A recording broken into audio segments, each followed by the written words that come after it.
بسم اللہ الرحمن الرحیم۔ السلام علیکم ناظرین، آج کی اس ویڈیو میں ہم آپ کو بتائیں گے حضرت عیسیٰ علیہ السلام کا ایک واقعہ۔ حضرت عیسیٰ علیہ السلام اپنے ایک شاگرد کو لے کر کسی سفر پر نکلے۔ راستے میں ایک جگہ پر رکے اور شاگرد سے پوچھا، تمہاری جیب میں کچھ ہے؟ شاگرد نے کہا، میرے پاس 2 درہم ہے۔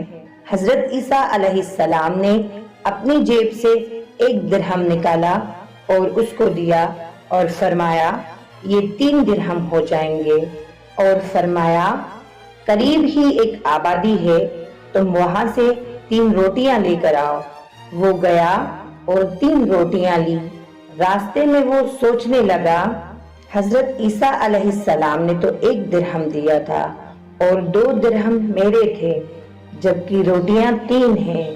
ان میں سے آدھی روٹیاں حضرت عیسیٰ علیہ السلام کھائیں گے اور آدھی روٹیاں مجھے ملیں گی، لہٰذا بہتر ہے کہ میں 1 روٹی پہلے کھا لوں۔ چنانچہ اس نے راستے میں 1 روٹی کھا لی اور 2 روٹیاں لے کر حضرت عیسیٰ علیہ السلام کی خدمت میں پہنچا۔ آپ علیہ السلام نے 1 روٹی کھا لی اور اس سے پوچھا کہ 3 درہم کی کتنی روٹیاں ملی تھی؟ اس نے کہا، اے اللہ کے نبی، 2 روٹیاں ملی تھی، 1 آپ نے کھائی اور 1 میں نے کھا لی۔ حضرت عیسیٰ علیہ السلام وہاں سے روانہ ہو گئے اور راستے میں ایک دریا آیا۔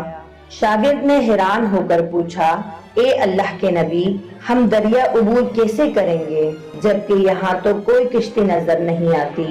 حضرت عیسیٰ علیہ السلام نے فرمایا، گھبراؤ مت، میں آگے چلوں گا، تم میرا دامن پکڑ کر میرے پیچھے چلتے آنا، خدا نے چاہا تو ہم دریا پار کر لیں گے۔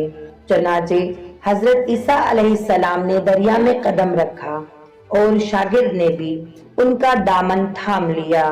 اللہ کے حکم سے آپ نے دریا کو اس طرح عبور کر لیا کہ آپ کے پاؤں بھی گیلے نہ ہوئے۔ شاگرد نے یہ دیکھ کر کہا کہ میری ہزاروں جانیں آپ پر قربان ہو، آپ جیسا صاحب اعجاز نبی پہلے مبعوث نہیں ہوا۔ آپ علیہ السلام نے فرمایا، یہ معجزہ دیکھ کر تمہاری ایمان میں کچھ اضافہ ہوا؟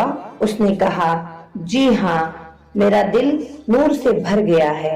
پھر آپ علیہ السلام نے فرمایا، اگر تمہارا دل نورانی ہو چکا ہے تو بتاؤ روٹیاں کتنی تھی؟ اس نے کہا، اے اللہ کے نبی، روٹیاں بس 2 ہی تھی۔ آپ علیہ السلام آگے چلے اور راستے میں ہرنوں کا ایک پول گزر رہا تھا۔ آپ علیہ السلام نے ایک ہرن کو اشارہ کیا، وہ آپ کے پاس آیا، آپ نے اسے ذبح کر کے اس کا گوشت کھایا اور شاگرد کو بھی کھلایا۔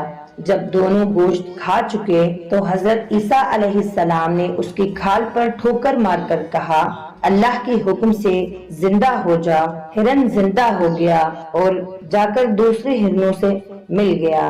شاگرد یہ معجزہ دیکھ کر حیران ہو گیا اور کہا، اللہ کا شکر ہے جس نے مجھے آپ جیسا نبی اور استاد عطا فرمایا۔ حضرت عیسیٰ علیہ السلام نے فرمایا، یہ معجزہ دیکھ کر کیا تمہارے ایمان میں کچھ اضافہ ہوا؟ اس نے کہا، اے اللہ کے نبی، یہ معجزہ دیکھ کر میرے ایمان دگنا ہو چکا ہے۔ آپ علیہ السلام نے فرمایا، پھر بتاؤ روٹیاں کتنی تھی؟ شاگرد نے کہا، اے اللہ کے نبی، روٹیاں بس 2 ہی تھی۔ دونوں راستے پر آگے نکل گئے۔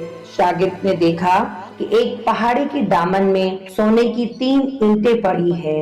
آپ علیہ السلام نے فرمایا، اے شاگرد، 1 اینٹ میری ہے اور 1 اینٹ تمہاری، اور تیسری اینٹ اس آدمی کی ہے جس نے تیسری روٹی کھائی تھی۔